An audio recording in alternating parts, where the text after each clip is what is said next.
Damn, we are back for Game 3, where Team Liquid hope to keep the streak going today versus Clutch Gaming. I am Clayton Captain Flowers Reigns, and nothing can rain on my day when I cast alongside this ray of sunshine himself. It's Isaac Azale, Cummings, Bentley, going the distance, doing all the games here today. Oh yeah, we're in for it. I think we're going to be in for some treats here today, too. Excited to see how TL is going to perform. All right, well, let's go ahead and turn our attention over to the starting lineup. Selecting the blue side, it is Team Liquid, with Impact in the top lane, Xmithie in the jungle, Jensen at mid, Doublelift and CoreJJ bot and support with Coach Kane. And challenging them on the red side today, it's going to be Clutch Gaming. In the top lane, Huni. In the jungle, Lira. Mid laner, Damonte. Bot and support going to be Piglet and Vulcan with Coach McScragg.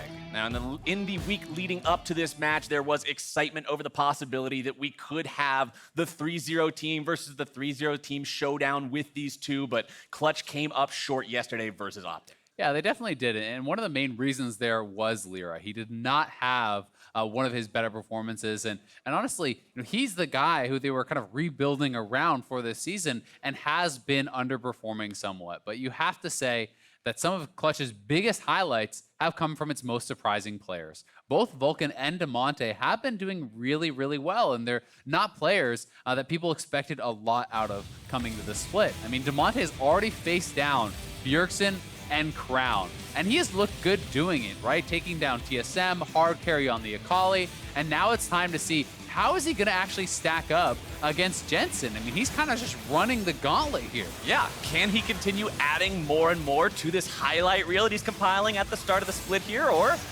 is Team Liquid going to be the ones to sort of cut that highlight reel a little bit short? Maybe pump the brakes on the montage a little bit. But bad news for Damonte, Jensen does seem to be gelling perfectly on the Liquid squad and making these back-to-back champs look even scarier. Yeah, I mean, TL are sitting alone at the top of the standings, the last undefeated team, and they are looking nigh on untouchable.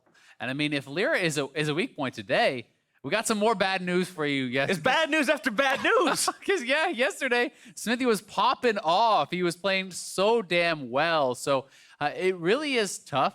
We haven't seen a lot of weakness yet from TL, and teams are going to have to kind of discover what is the best way to attack this team, because they are looking strong across the board, and there's so many different ways that they can win the game that it's really tough to know where do you spend your focus in draft, where do you spend your time in game, how do you take down the champs? And honestly, it's really interesting to see Team Liquid get off to this kind of impenetrable looking start when they were coming in off the offseason looking just absolutely monstrous, because the last year synonymous team with that was TSM, who came in with like their revamped roster, and it just did not work. Things fell apart. There was not that synergy people were expecting. This incredible roster just did not produce incredible results. And Liquid, even though we only have 3 games to base it off of so far, are looking really damn clean. So let's see if they can keep that up. Especially when they've played against some really tough teams, right? Yeah. And they've done very well and looked really dominant doing it. So definitely impressive, especially when you do consider, not only strength of schedule, but a lot of people, despite the fact that they were almost unanimously predicted as #1 at the end of the season, a lot of people have been talking about some of these other teams as perhaps teams that would be stronger out of the gate. When you looked over at, teams like Cloud9, who had the Korean boot camp, who were saying, okay, well, maybe they can beat TL at the start.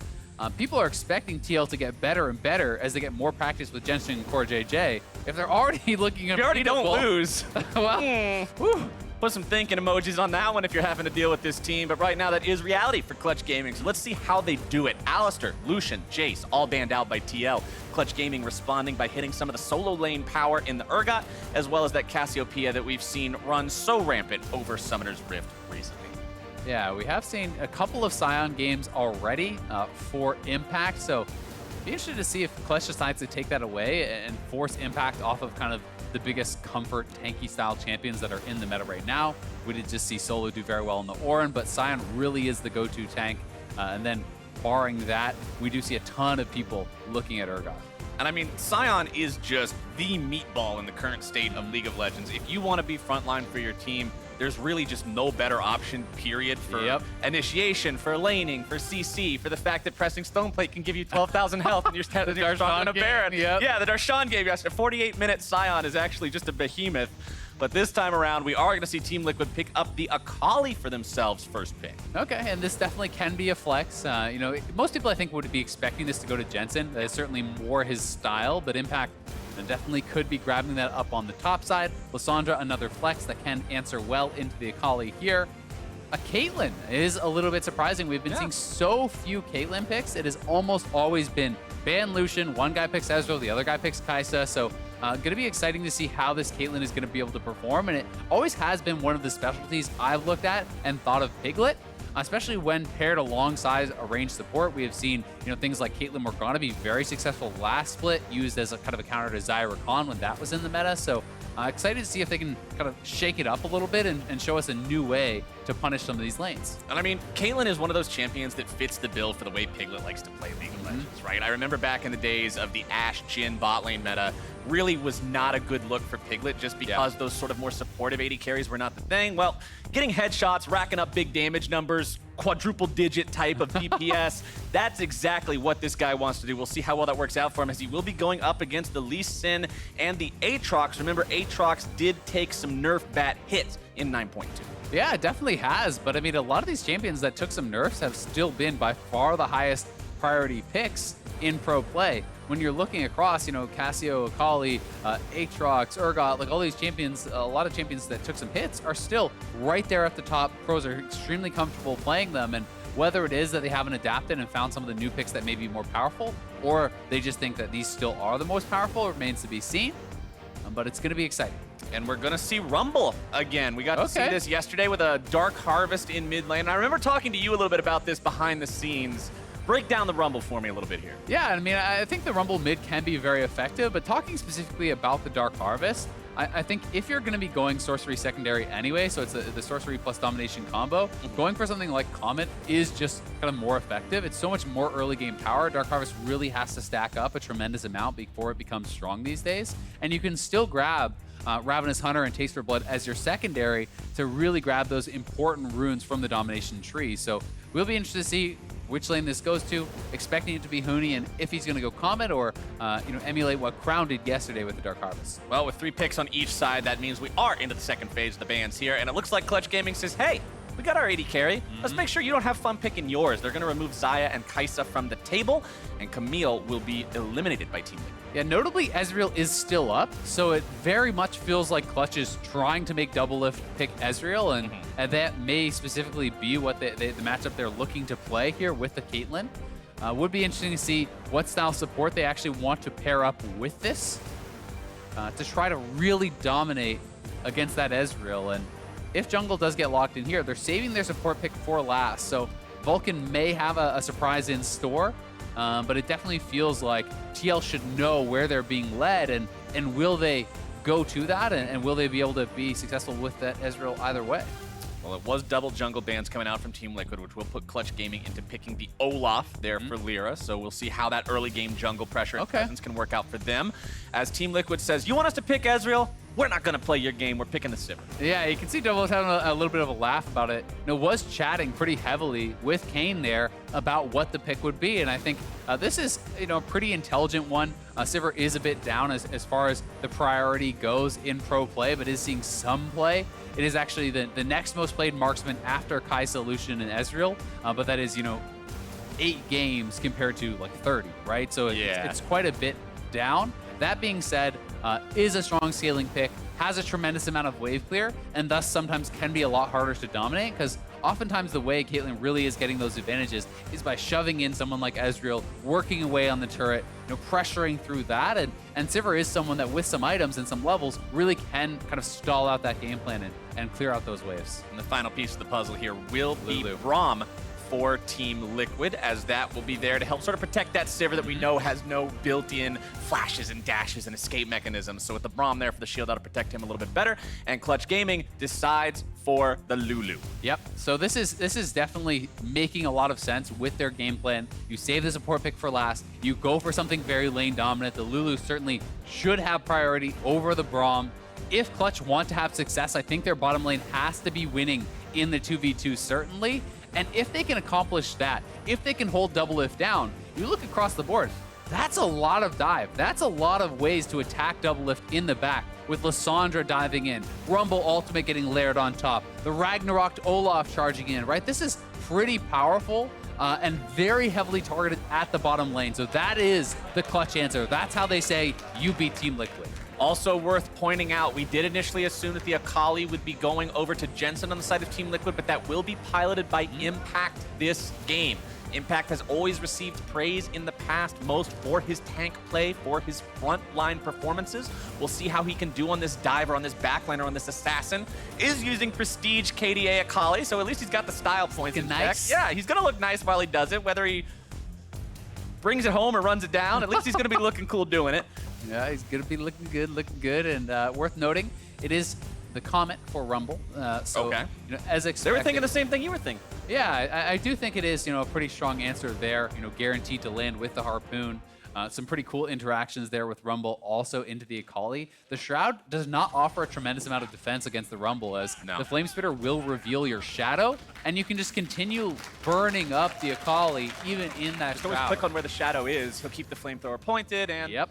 turns out when it doesn't protect you from anything that's not untargeted, or that's not targeted, all your untargeting abilities are really, really effective. And that's everything except those overheated punches. Yeah, okay, so you can't overheat punch the Akali, but everything else still works. I think I'll take that deal. Sounds like a pretty good one to me, but neither team is going to take any extra risks here at the start of the game. Level 1, line of scrimmage being drawn. It's Super Bowl Sunday. You got to draw the line of scrimmage sometimes. We'll see how that works out. Freak already hit these jokes. I still got to do them. Dang it, Okay, Freak doesn't get to monopolize everything. That's true. All right, let's see what Piglet decides to get into here this game. Like you said, this is going to be a player to watch.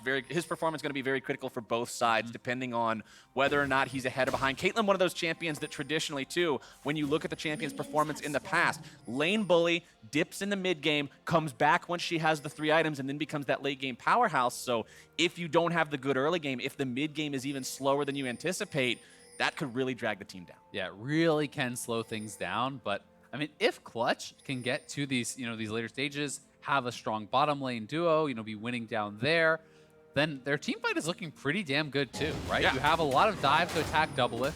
You have a Lulu who's incredibly adept at shutting down, these champions that want to dive in, such as the Akali, such as the Lee Sin, with Polymorph, the knock up from the ultimate, the shielding to protect them.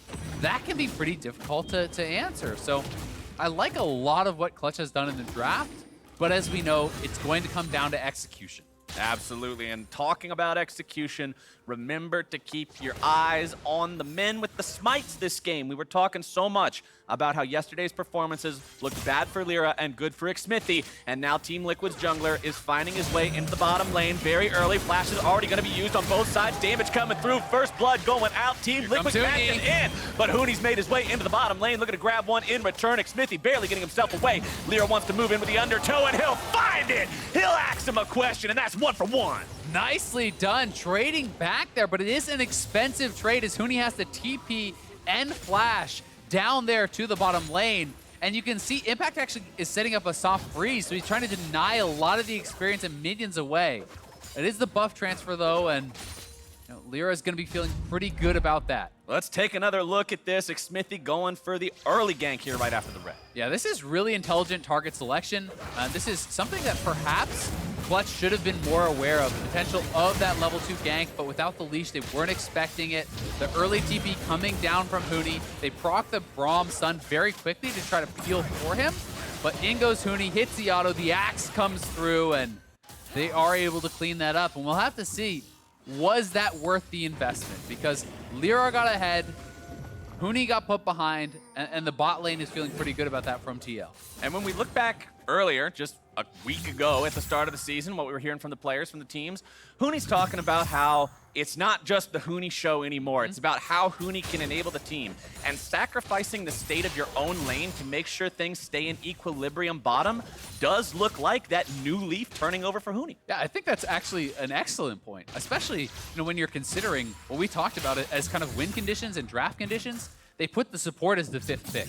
They pick up this Caitlyn. They're clearly trying to win the game, through this bot lane strategy. So, you don't want to abandon ship on your bottom lane when they're still level 1 and just dying to this game. 2 minutes into the game. Sorry, guys. Plan's done. Scrap it. Huni's gonna try to 1v9 now. No, he sticks to it. The team works together. It's all about the unit, not every single part of it, making sure that they're just playing for themselves. I like the teamwork, the camaraderie there.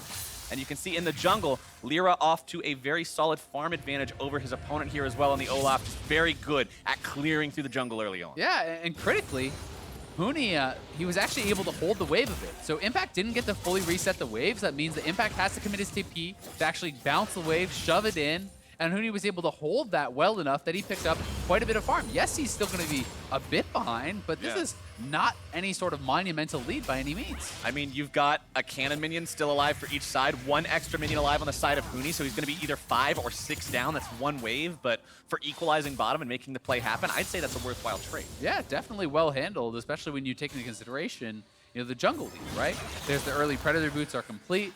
A challenging smite grabbed up here for Lira, so we'll see if he can get active and try to get down, maybe attack the bottom lane, who does have a flashless support. That's someone that you maybe want to try to go for, but so far, Piglet and Vulcan working away on those turret plates, almost have their first down, but they are going to have to be careful when you do get close to that turret, that CoreJJ is not hopping forward onto a minion and they're getting all in. Here's what I like to see, too, coming out from the Olaf. We all know that if Olaf doesn't get off to a good start in the early game, come mid-game, come late game, he's just going to be a melee minion with a legendary skin. That's not what you want. Instead, he's going for the Drake, getting his team those early damage bonuses, taking good use of the fact that he is playing a fantastic early game champion, and that is going to be a great pickup there for the side of Clutch Gaming. Lira securing that one by himself, sub 6 minutes. Yeah, very smart stuff. Damonte shoves in the mid lane. Bot lane had pushed in while he was doing that also, and then did go to reset. So certainly, had full command on that side of the map, and Xmithie even showing topside made it that much safer. So good early moves here from Clutch, despite the fact that TL is still at a gold advantage, thanks to the farm in the top lane and that first blood that did go their way also. First blood plus assist money, it all goes in there. Team Liquid, very scary team to have to deal with. Xmithie trying to steal away some chickens here, build up a little bit more money, but Lira says no thank you, sir. As Damonte gets himself away from Jensen here in the mid lane. Both mid laners going to be very hard to kill this game because you've got the built-in revive on Jensen when he goes into the World Ender. You've also got the state of Aftershock Lissandra, where once she has the Zonias, you've got 2.5 seconds of Aftershock, 2.5 seconds of ulti, 2.5 seconds of Zonias.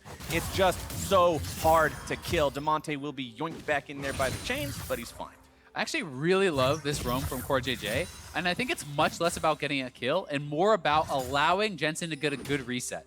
So you can see that Damonte did an early base, picked up double Dark Seal, TP's back to lane, and he was trying to lock Jensen in that lane, keep him under his turret, so he couldn't actually reset him by. CoreJJ moving up, getting that additional pressure onto Damonte, means that Jensen would have a much easier time pushing this in and going back to buy. So, nice small thing, but will get him a good reset because he's playing Ignite and does kind of need that help to do so. And that's one thing that's really interesting about the jungle role when you compare what you see in most people's solo queue games compared to what you see in pro play. So many people think, oh, good gank gets a kill, bad gank doesn't get a kill. That's a difference. That's a line that we draw. But so often the ganks are just there to make sure that people can breathe easier, can have a better time, be more comfortable in their itemization choices, be more comfortable in their position in the lane. And when you do that, that just makes everything easier for everyone later on. Their teammate is going to be that much more effective because he wasn't disturbed by what you were talking about with that extra pressure hitting him in the mid lane. As we can see, the gold still about 700-800 apart, but there is that Infernal Drake on the side of Clutch Gaming, which will mean more and more as the game goes on. Vulcan and Piglet being shoved back underneath their own turret here. One thing to also keep in mind this game, there is the extra combat summoner spell in the 2v2 on the bottom side for Clutch Gaming with the heal on Piglet compared to the TP on Doublelift. Piglet going back now, not having that teleport means he will have to hoof it back to the bottom lane as the minions crash into the turret. Yeah, and we can see that Lira is kind of wrapping around here on the bottom side. Potentially could look for something. There are some pings there. There's a ward behind also. They could commit Huni's TP if they want. TL is being a bit wary and will back off very likely now seeing Lira, so they're not actually going to commit to the play, but that would have been the TP ward that just expired right there. Clutch Gaming not wanting to overcommit to something like this. They recognize that sometimes it's not the play that you don't make that messes you up. It's the play that you do. It's the wrong call. Huni having to flash away topside. Xmithie makes his way up there. Would have had the kick ready to go. So Huni recognizes that it's time to get the hell out of dodge. Mid lane, Jensen feeling good now, feeling comfortable after he got to get back to the Damonte. Dirk. Damonte is going to be taken very low, but Lira shows up, chops him down. You're going to see the World Ender bring Jensen back at about 300 HP. Does get hit by another undertow. Lira not going to go back in there just yet. Doesn't want to go any further with Xmithie right there. Yeah, and Lira showing a tremendous amount of respect to Jensen. People know this guy as someone who has incredibly fast reactions. He could try to flash in and finish him off, but if Jensen reaction flashes and then Xmithie is there to answer, maybe it gets turned around and turns a little bit ugly. That being said, there is the argument that maybe it was a bit too much respect because Lira still did have his ultimate available. Maybe that's a fight he wins. Well, that's just one of the questions that will not be answered this game. That's what true. would have happened, right? I mean, that's the choice you make. Hindsight's 20/20. Yep. Maybe they'll look back at the end of the game and be like, oh, that was the right call, or oh, that was the wrong call. But right now, that's what Lira went for. We talked about him having a rough game yesterday. Sometimes when we see players have a rough game one day, the next day they are going to be more risk-averse to make sure that they don't put themselves, and especially their team, in a worse-off position because of their own decision-making solely. Yeah, that mindset really can affect you sometimes negatively when you maybe do need to have that killer instinct. If the day before things did not go your way, maybe you're going to be a bit more passive. But either way, it's hard to know if it would have worked out regardless. So they still do get the ultimate out of Jensen. They do not blow any summoners. They ignite down on Jensen there too. So they could look to actually attack him again before the ultimate is up. And that is the safer and more guaranteed play that it seems they want to go for. Still a 1-to-1 game. Nobody looking to get too bloody here early on in it. The second Drake is live. We saw the first one picked up very early by Clutch Gaming. The Ocean only having just now spawned. Flash out from Jensen there in the mid lane. World Ender still about 1/3 off the cooldown, so had to spin the summoner or risk being taken down. Yeah, Jensen should have actually seen him on the pink ward that they have, though, up by that red banana brush. So he should have been able to see Lira walking by the Raptor pit, and I think maybe just lost focus there, too focused on the 1v1 matchup to actually catch him going by. So does cost him his summoner, and Lira over onto the dragon, looking to pick up a second one. But here comes Xmithie, a man known for his smites. We'll see if he can make the magic happen. Control ward is going to be placed down in the pit to keep him blind, true to the nature of Lee Sin, but it's an easy secure for Clutch Gaming. Not at a 6-minute Ocean Drake. Normally the Oceans feel really good if you get them right at the start of the laning phase, so not quite as juicy as it would have otherwise been. However, Clutch Gaming still makes sure they're in complete control of those neutral objectives so far. Nobody has taken Shelly. She is on the table. We'll see if attention turns to that anytime soon. Topside, still about a 20 CS lead for Impact, who has never lost control after his initial bump that he got when his opponent had a TP at level 1. Yep, been looking pretty good up there, and we'll see how he's going to perform into the team fights, right? That is kind of, I think, where Akali gets a lot more complex. Oh, here we go. Glacial Fissure coming down. Piglet going to be in some trouble. Wild Growth comes out, but it's going to be only wild enough for Team Liquid to grab the kill anyway. Huni making his way into the bottom lane, looking for revenge here yet again. Doublelift going to be taken very low, almost taken down. Huni taken very low now as well. He's going to grab himself the kill on the enemy AD carry. It's actually Lira picking it up. CoreJJ barely getting away. Huni walking away with just a sliver of health, and it's another 1-for-1. Yeah, the double TP coming up big there for Clutch as they're able to answer with additional members, and I'm not sure TL was actually expecting that to be 2 guys coming through, as it seemed like Xmithie was going up into the river as the TP was coming in. Maybe just thought it was 1 man teleporting in.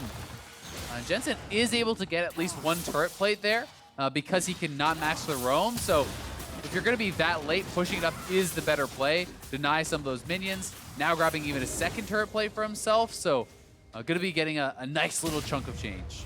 And that sort of surprise element is one of my favorite things in the game that you can do with any summoner spell, is the fact that 2 teleports looks exactly like 1, and you can layer them on top of each other just to grab that extra surprise. Jensen taken down to about 300 HP, still going back in on Damonte, recognizing that he does not have his ultimate. Jensen makes sure to eat the extra tower shot just so he gets the bonus HP from the World Ender res. No reason not to, and he'll head back to base. Let's take another look at the bot lane play. Yeah, this is just really nice from CoreJJ. You'll see he's waiting for the cannon minion. They back up. He pops to the cannon minion as Piglet steps forward, nails the ultimate, nails the Q, and Piglet goes down without really being able to do anything. And then this is where I was a little bit confused. As Xmithie's going up into the river, I do think he was expecting 1 teleport to come through and perhaps not 2. Either way, they are able to pick up Doublelift. You can see Huni barely sneaking out with a sliver of health there. It is the 1-for-1, but more committed from the Clutch side, and you have to say, the bottom lane has not really been paying off. It is Doublelift up a couple of CS, and they have done a pretty good job of actually protecting that turret on the bottom side. It is actually more healthy than the Clutch Gaming turret, so that does not bode incredibly well for how this could look going forward. Plus, I gotta give props to Team Liquid. You're 2,500 gold up on the TL side right now just from farming, because there's no turrets taken on either side. There's 2 kills on both sides. Yeah. They are managing to slowly but steadily increase this gold lead, and if that keeps bleeding out like that, Clutch is gonna hit a point where they're like, wait, these fights can't go even anymore. Yeah, I mean, Clutch, I think, is having good responses. Their teleports have been nice to the bottom side to try to protect them, but it's always felt like it's TL making the initial play.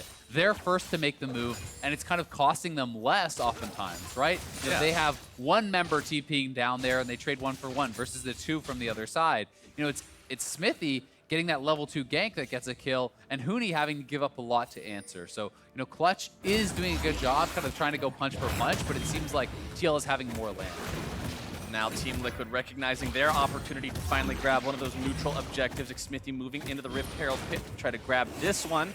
Also want to point out he does have the stopwatch here on the Lee Sin, so he'll be able to jump into the next fight with absolute reckless abandon to go for a kick.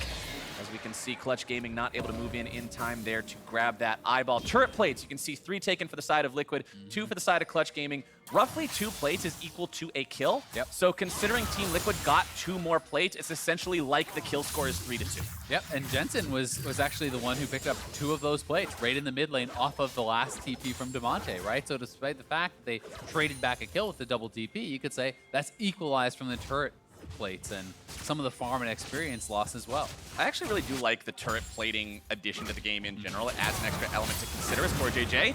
Gonna have to consider the life decisions that brought him to this point in the river right now, as he eats quite a lot of damage there from the jungle and mid lane combination of Clutch Gaming, but he'll still walk away just fine. And it's times like this that you're glad you're not a Soraka in that Oh, run. absolutely. You got a big old shield you can throw up, not worry too much. If that was a banana instead of a shield, you would have been one dead dude. But Clutch Gaming not able to pick that one up for themselves. Still sitting about 2,500 gold behind. Xmithie is going to drop a long-range Rift Herald. Huh. I'm not sure if that was intentional. I think it is. They're trying to actually make them respond to this so they can go to the dragon. That is what I see this as a move for. You try to force them over to this rift, you bring them down, but they're not actually making the move to the dragon, so now we're just going to try to escort it in and at least get the charge off. If you can defend the eye, you can likely do that, but as he turns around, they're up the hit, and not going to get anything. Taken down, no charge. Unfortunate use of the Rift Herald there. I had to question. They start the dragon? I had to question whether or not it was intentional because he was farming the Krug camp at the same time, and so many times I've seen junglers try to use trinkets. Yeah. When they had the Herald, but we're going to see the Sivir ultimate used. Team Liquid potentially on the hunt here, but instead just going to be forced away. Clutch Gaming holds control over the Drake Pit area for now. Scuttle Crab speed bonus shrine about to disappear. Infernal Drake has been aggroed. Piglet going to put a couple more bullets into that one, make sure that the fight continues. And it looks like Clutch Gaming is committed to this. Huni very high on the heat bar, up to about 80, 90, now dropping back down, trying to keep this managed, ready to drop that equalizer here in the fight. Xmithie comes over the wall, Infernal Drake's still going to be taken very low. Who does it go to? It's going over to Team Liquid. Xmithie again, proving why this man is so good in the jungle. Yeah, really well done. The Lee Sin certainly has the smite advantage there with the Q smite, does execute on it, and TL pushed out mid lane before even coming over, so they get kind of the best of both worlds there.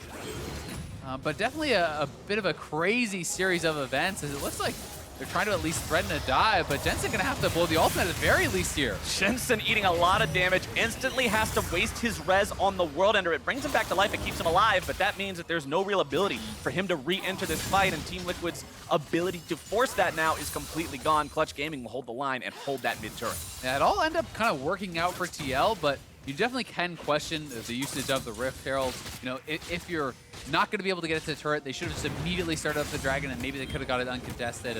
And if, as you say, it was just an accidental usage, then that's definitely a blunder there from Xmithie, but going to be able to smite it away and atone for his sins regardless. Exactly. He's paid his penance. He's got that Infernal Drake for the team, and that will equalize those Infernals between the two. Third Infernal is coming up next, so that'll probably be another point of contention between these two squads.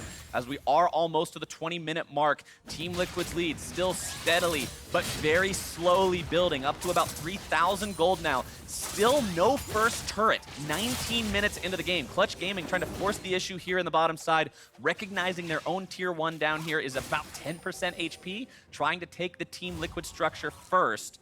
Does not look like they'll be able to find it just yet. Yeah, those Clutch Gaming towers are very low in mid and bot, though. Doublelift does decide to actually TP to mid lane to collect that farm, so we'll see if the Braum Akali duo is enough to actually keep that bottom lane turret alive and deny that first turret from going over to Clutch.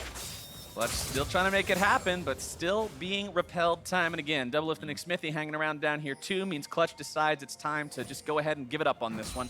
Do not want to try to commit 3 versus 4. Typically not a fight you want to be taking unless you're very far ahead, which Clutch is not at this point in time. Baron will be on the board here in about 20 seconds as Lira starts mopping up that blue buff to give it over to his mid laner in Damonte, who has maintained a very slight farm lead over his opponent in Jensen. But Jensen actually the man with the bounty because of the overall Team Liquid gold lead in the game, and TL will finally secure that first turret, bring that lead up to 4K. And sometimes those bounties can be a little bit misleading, and kind of how it works with the farm is it's essentially there's these time windows, and if you heavily outfarm the average within that time window, even if you're not in the overall game way ahead, that can actually create a bounty. So I'm willing to bet that when the double TP down the bottom lane happened, Jensen was actually getting more than enough farm during that time because everyone else went to the bot lane. He continued farming it out by himself in the mid lane and got plates, and that's probably that period where he actually created the bounty for himself. Looking at items coming online across the board, you're also seeing the Ghost Blade completed for Jensen, working on the Black Cleaver, Redemption for the Olaf, that new age Olaf build coming out of the Korean meta that we've seen sort of just take over on this champion. Leandry's done on Rumble, big team fighting item there for him, as well as the Gunblade plus the Oblivion Orb. Took a little bit of a nerf, but the item's still very effective as a cheap power spike for AP champions, as mid lane finds itself under siege once again by Team Liquid, who look to build that lead. So often these days we're seeing teams sort of not do anything in the mid game. Teams want to wait, stall things out. Just let me get to 4 items, bro. Don't worry about it. Team Liquid does not want to be one of those teams. Yeah, and they are very good at being able to actually continually increase those advantages. They are looking up to the top side here for Damonte. Jensen going in. Damonte will go ahead, pop the ultimate here. Jensen, World Ender still building up in the Bloodwell. Huni's made his way into the top lane now, looking to find some further damage onto both members of Team Liquid. Jensen's World Ender will expire. Xmithie going in, making a kick back onto Huni, who will be taken low. Xmithie going into the stasis. That's why I called it out earlier. It is a game changer, and Xmithie will grab himself a kill. Just beautiful play there from Xmithie. The kick flash, getting a kill onto Huni after he had TP'd in, and they're going to be able to take the top lane turret. But Clutch do fight back, knocking down one of their own in the mid lane, and we'll see if TL want to continue this push. They do still have 3 members in the area, but 2 are low. It is still a gold lead building for Liquid. 4,500 now. Every time I check in, it's another 400 or 500 more than it was before. I said Clutch Gaming needed to staunch the bleeding. They don't have any gauze. They don't have any medical supplies. They're trying to do it with a Kleenex or something. It just doesn't work. This team has got to find a way to stop these leads from building. Let's take another look at how the kill happens. And here it is one more time. Again, TL first to make the play. This has been the big pattern throughout the game. As I said, Clutch responding well to plays. The TP is available. Huni comes in, but they have to already invest that resource. And then Jensen, the Bloodwell expires. Huni thinks he can maybe try to pick up 1 kill. But with the ultimate down, that is just clean from Xmithie. Q into the kick flash, knocks him back into the team, and able to grab up that kill as well as a turret. So here goes Xmithie one more time. We need to see Clutch trying to find some plays of their own, trying to be the ones that are choosing the battlefield, so to speak, because it has been all Liquid getting to pick when they fight. Well, this is a good spot for Clutch to potentially make something happen because these narrow corridors are great for a Caitlyn team. Lay down the entire bakery there in the cupcakes, block off the walkway, make it so your opponents cannot take that avenue of travel towards the objective. And when the objective is something big like that 3rd and ever so important Infernal Drake, this can lead you into a good fight. They're still fighting an uphill battle. 4,500 gold separate them and Team Liquid, who are not willing to give this away for free. Remember, Xmithie stole away the last one. Liquid is confident in their jungler. They know he's got the ability to secure these, and Clutch knows that all too well as well. Backing off, not wanting to go for the 50-50. Oh, Team Liquid still thinking about how they want to go about doing this one. Clutch wondering when can we pull the trigger. Yeah, and you can see both teams are trying to fight for mid lane control. Clutch moving over there, trying to respond as the wave have been pushing to them. Impact and Xmithie kind of staying over by this wave, but Clutch is the ones to gain mid lane control now. Damonte is pushing this in, so we'll see if TL try to force the issue. They may just look for the fight. Here we go. Jensen popping the Ghost Blade, looking to go in here. Lira's going to be taken very low. Huni dropping the Equalizer down now into the river. Still low HP on the Clutch Gaming jungler. Huni trying to get himself away, will be able to escape the chains. But health bars are hurt on the side of Clutch Gaming. The Equalizer's been expended, but the catch is down onto Impact, and that's a pretty big pick. 5 versus 4 now for the side of Clutch Gaming. Impact has not been able to contribute anything. He's already been killed off, but now Clutch Gaming will be cut to pieces. Jensen will end their world, and that is a double kill over to the mid laner from Team Liquid. What a huge play there from Jensen. It was a 5v4 from Clutch. You're thinking maybe TL has bit off more than they can chew here. Maybe this is the way in for Clutch, but not only do they grab the Infernal Dragon, Jensen gets them a couple kills to boot. Aatrox does so much damn damage. Let's take another look at the fight. Reminiscent almost of Shy there at Worlds, and you can see again, Huni looking for the Equalizer, does force the flash ult out of Doublelift, so he has had to back off. Clutch still full mid lane control. You can see the wave on the turret, and Akali is going over to try to answer that, but it's a great pick. TL then make the call, commit to the dragon, burst it down, and then in goes Jensen. Double knockup, connecting on 3 members with that one, and then the third Q not even needed. He just chops them down. What a play coming out from Jensen. Go ahead, make sure you tweet us too at LOL Esports. When you see somebody spread their wings, grab that giant sword, and just bring the heavens down on their opponents. Let us know with hashtag LCS Big Plays, oh, yeah, so we can make sure we get all the greatest moments here as well. But now back to live. It's a 6,000 gold lead for the side of Team Liquid. The advantages continue to build. The passive advantage in the Infernal Drake count now favors them as well because of their neutral objective control after that first 10 minutes of the game. And we're getting to the point now, Azael, where if you're Clutch Gaming, you start to wonder, what is still left for us to decide? Because Team Liquid feels firmly in the driver's. Yeah, they're the ones really dictating the pace of the game. They're the ones who seem to always be pushing out the lanes first, making the move to the play first, and really credit to them for being able to pull that off. But Clutch does still have strong late game. Lulu, Caitlyn, if you can actually get to that late game stage, is incredibly powerful. Rumble and Lissandra going to be very strong there as well. So there is a lot of power still left in the tank. And Lira, while he does fall off, he's building Redemption. And I'm guessing the Kindle Gem is going to be a Knight's Vow. So he's kind of trying to make up for that with utility. All the eggs in the Piglet basket. But the thing is, it's like I said at the very beginning of the game, if Caitlyn doesn't have the great early game, that power trough in the mid game is even deeper. And right now, she's scraping the bottom of the barrel of it, considering she's still 2.5 items, compared to when you look across the board at Doublelift, he's got the full 3 already assembled. He's up almost 2,000 gold over his counterpart just individually, and that's quite a hill to climb for the side of Clutch Gaming.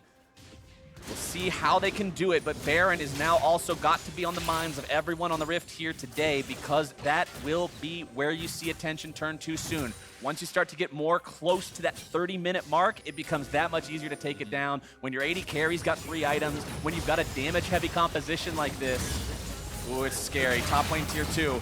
Being targeted now as well by the side of Team Liquid. CoreJJ getting himself in a fight. 1 versus 3. 2 Redemption called down as Piglet's going to be in some trouble. Vulcan also taken very low. The Clutch Gaming AD carry's already been popped. Damonte will grab a return kill onto Xmithie as Lira will go down. The double kill over to Impact before he falls. It is a 2 for 3, a triple kill for Impact. Damonte and Huni looking to clean up Jensen and CoreJJ if they can find them. Doublelift still at the enemy red buff, looking to rejoin the fight if possible. Yeah, Impact with a beautiful flank there, getting himself the triple as CoreJJ started it off. It was a one-man army, 1v5 in the jungle, and they make it work. Do trade up on the play still, 3 for 2 with all 3 kills going the way of Impact. And I think bad does get to worse when you look over and you see that Infinity Edge done over on the Sivir, and you see plays like this as it is 3 members coming forward. CoreJJ starts it off knowing that Impact is over behind him. Impact going to be able to ult through multiple members, takes down Piglet, goes forward to be able to finish off with a flash ulti there onto the Lulu. Gets 1 more as he goes down with his dying breath there, and Damonte looking for more here, but not able to get it. And when I look at Damonte's build, the Void Staff is a question mark for me because the only MR that's really been built up had been the Merc Treads. Yes, now there's a QSS, but that was a second item Void Staff Rush.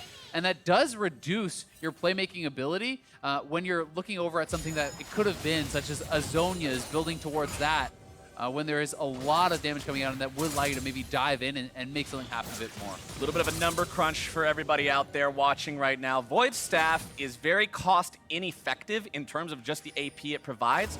For the magic penetration to make the item exactly 100% efficient, which is around where most items are, you need to be hitting a target with slightly over 90 magic resist. The members of Team Liquid average somewhere between 65 and 80 magic resistance currently, so no matter which one you're hitting, the item is not cost effective at the current point in time. Yes, you can say you're building it for later on when more magic resistance comes in, but it goes back to what you're saying. As this game gets further and further out of your hands, can you afford to make an investment for 10 minutes into the future when you might be 15K behind at that point? Yeah, it's tough to know. Some of the items are even significantly above 100% cost efficient. So right. You're fighting up against what is kind of an uneven playing field. But we will see what Clutch can pull off as they are falling further and further behind. You feel like they need to make some sort of proactive move because TL has not been the team to really make mistakes. And waiting for them, sitting back and hoping they give you an opening, I think is a quick way to exit this game with a loss. Team Liquid continuing to look like the #1 team in the LCS here in Spring Split 2019. We'll see if they can take control over the Baron pit here soon as Clutch Gaming will move out in the mid lane. Damonte shadowing behind the rest of the squad. Just in case Liquid initiates, he wants to be able to jump in with the claw, lock down whoever goes in first. Xmithie in the meantime will make sure that Team Liquid maintains absolute control over the Baron pit. Clutch Gaming.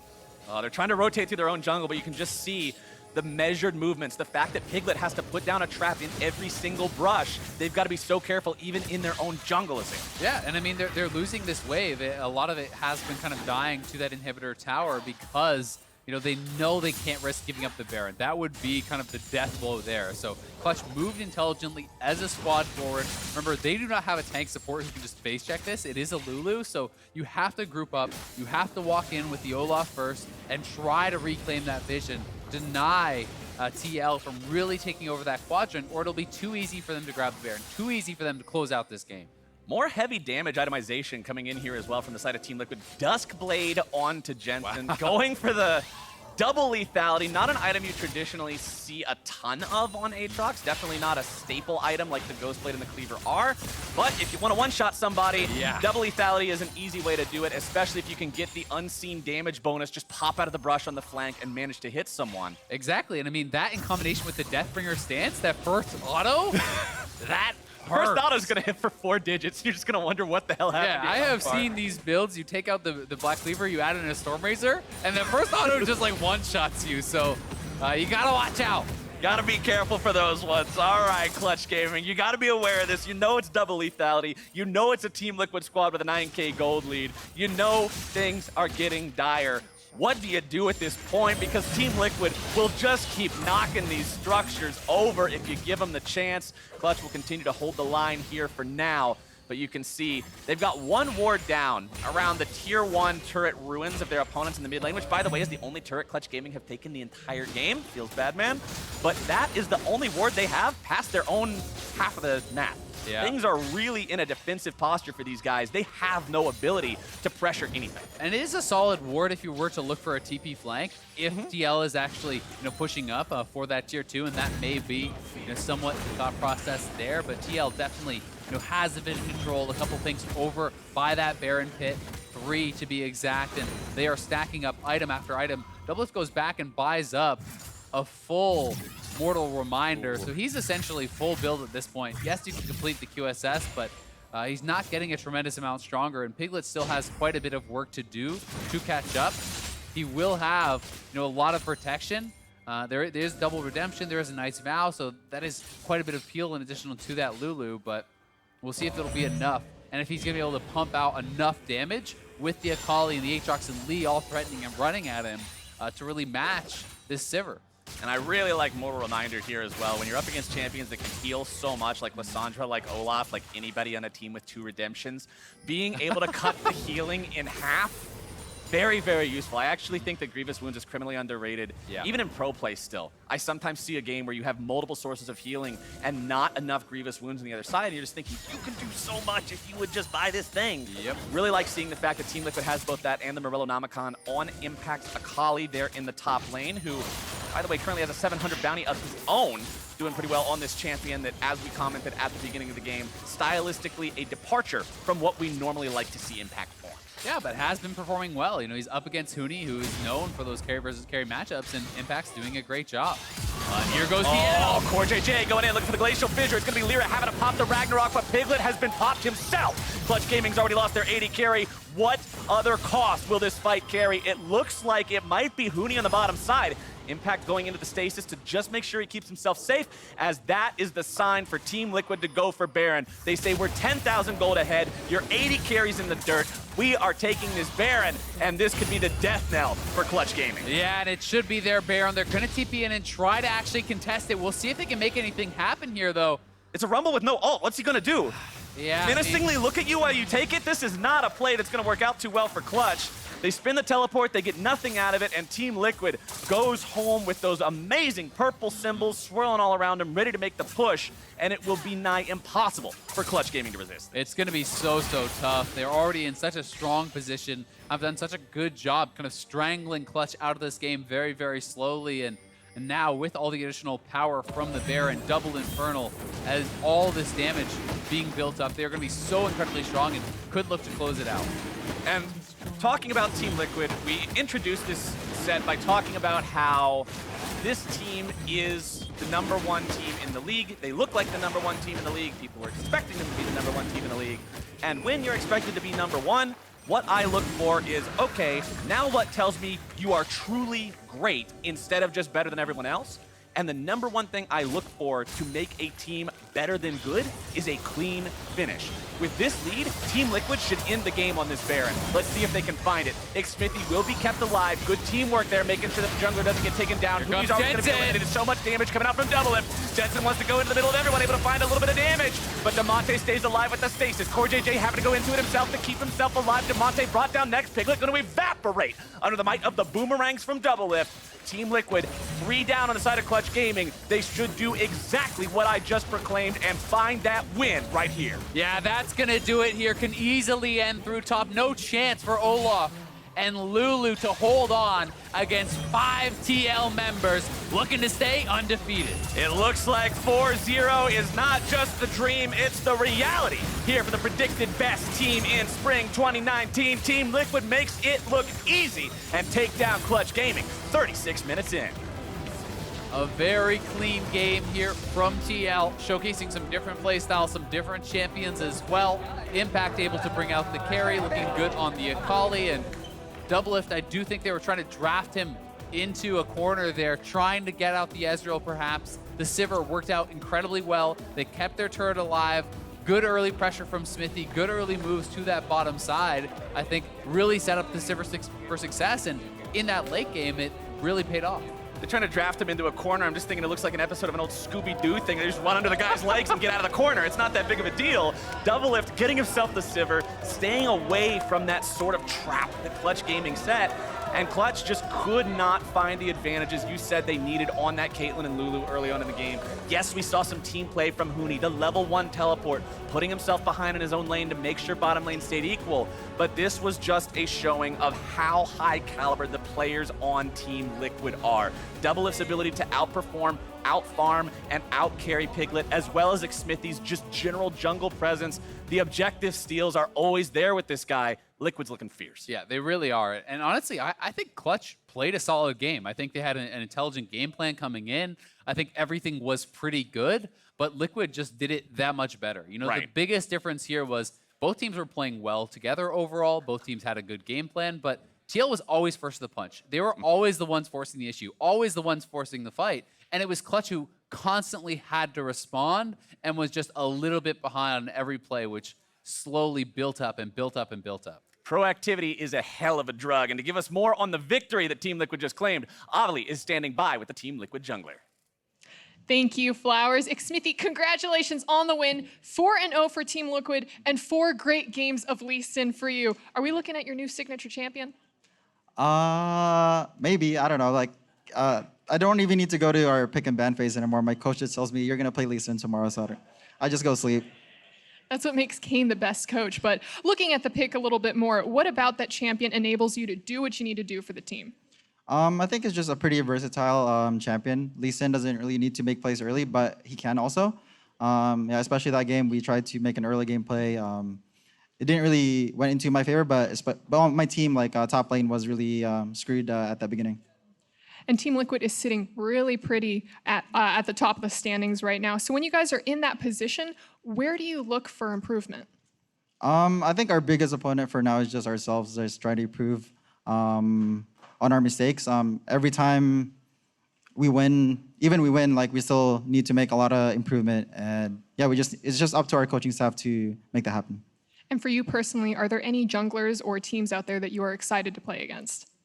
Right now, not anyone specifically. Yeah, I think we're just mainly focusing on ourselves. Xmithie, thank you so much and congratulations again. That's it for us here. Back to the State Farm Analyst Desk. Thank you very much, Avli. Team Liquid continue to impress as they move to 4-0. It was mentioned 4 games of Lee Sin for Xmithie there. He hasn't been made to play anything else. And I think the Lee Sin's been paying dividends for this team. I don't think he's ever going to need to play anything else. No one's going to throw bans at his Lee Sin, probably, because there's so many other threats on the team at this point. Right. So pretty standard team comp for the most part again here. The Sivir was the most interesting thing for me. Well, that's because there's a lot of 80 carry bans, right? And then, like, what do you pick into Sivir? I think the only options was, like, Ezreal, Draven, or Sivir. And then Sivir with TP is the best one out of those ones, so... Well, Ezreal too, but he's so weak for Sivir. Yeah, I mean, the idea that Clutch Gaming is going for is clearly, like, the hold Doublelift down. He's their win condition, so we'll take Caitlyn, hold your support for last pick, so they get the double range, and they want to push in and camp while they also get some counter picks in the top lane. Yeah. It's like the idea that Clutch went for, I actually thought was pretty cool. Yeah, I like the idea. I think some people are going to look at this game and they go, it wasn't as exciting or explosive, and even in some ways didn't feel as close as it could have been. But I personally really enjoyed this game, and I'll tell you why in a moment, because this is perhaps one of the most impactful plays of the game was the early level 2 gank from Xmithie towards the bot lane. If you're ever playing a squishy mage that's going for a high priority lane, the most important thing you can do is not die and lose your summoners, because even though that ends up trading 1-for-1 with the TP, your Lulu never feels safe the rest of the game to walk forward and actually harass under a turret or anything. So the laning phase was almost completely over in the bot lane, and that was the main win condition for this Clutch Gaming comp. As well, you forced Huni to come TP down, which means he's sacking XP and gold to impact in the top lane and already putting him in kind of a funky position for his lane matchup. Well, I'm going to say that TP was a bit questionable from Huni, like a level 2 teleport. It kind of worked out. It really didn't for him, though. Like, you're putting all your eggs into that basket, and they already messed up. In the future, just drop a level 2 ward and make sure that doesn't happen in the end anyway, and that's the main thing out of it. Yeah, I think there was a lot of things that Clutch Gaming could have done in-game to make their draft work a little bit better. Like, the fact that they ended up so invested in Piglet, but then didn't actually have any advantage. They lost the turret in the bot lane first. Like, at that point, once it got to team fighting, like, your Caitlyn is behind the Sivir when that comp really only works with the Caitlyn ahead. Right. So this is where I want to go back to kind of reasons why I enjoyed the game, or at least the premise that I kind of built in my own head and I was explaining to you guys, is to me it felt like Team Liquid came into this game saying, we know for a fact we are the better team, right? And we're going to draft towards that. We're going to give ourselves the bridge champion in Lee Sin, someone who can help us kind of stem from early game to late game and eventually just win those 5v5s with better team fighting, better coordination, better players, whatever. We draft the Sivir because it's the best option for making sure we don't fall into such a deep hole against what seems to be the primary win condition for Clutch Gaming is an early lead in the bot lane. But I enjoyed the fact that Clutch, in a sense, called them on that premise in Champion Select, saying, fine, if you really believe you're the better team, we're going to go completely to the opposite direction and try and punish you for believing that. It did not happen in this case. Yes, the execution on that, early focus wasn't there.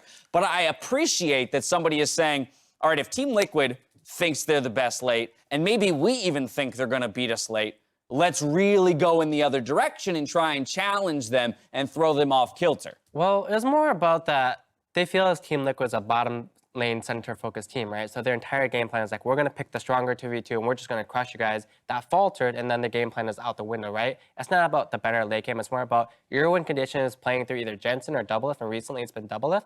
So we're going to put our win condition in Piglet and show that he's better, and then it just didn't work out. The level 2 gank made it really rough, and then Doublelift just played that lane really well after with CoreJJ as well with the ganks and just hitting them with skill shots. Right. I mean, they still had the counter pick on Akali with the Rumble, which we've seen from Crown yesterday absolutely crush that lane. And that was the potential other win condition they had was Huni beating Impact, which I think most people would agree Huni's the better laner and can get the better of him. But sometimes. But as soon as you blow your TP down to the bot lane, that's not going to happen. So it was like it was a double penalty almost in the bot lane. But again, that's early to mid versus late, right? I mean, Rumble is better or stronger in the early and mid game, and so it's Clutch doubling down on that fact as opposed to saying, hey, let's go early focus in the bot lane, but let's take tons of late game insurance across the rest of the map so that we still can't contest in the late game. They just doubled down on their bet, and their bet was wrong. Kind of like you guys did with Golden Guardians on the LCS. I didn't double down ever on Golden Guardians. I tried to get off that ship ASAP. The rules just mean I can't.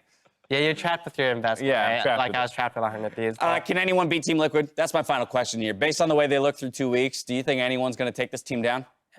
I think it might be more of a thing when they'll, rather not who will beat them, but who they'll lose to, if that makes sense, you know?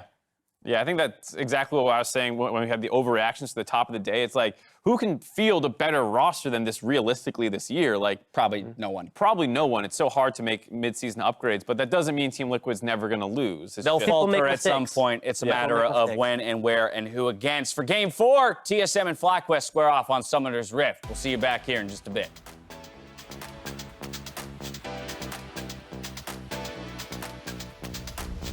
You need to be bigger brain to actually see the future. So make sure you plan. What are you saying, man? You're saying you see the future?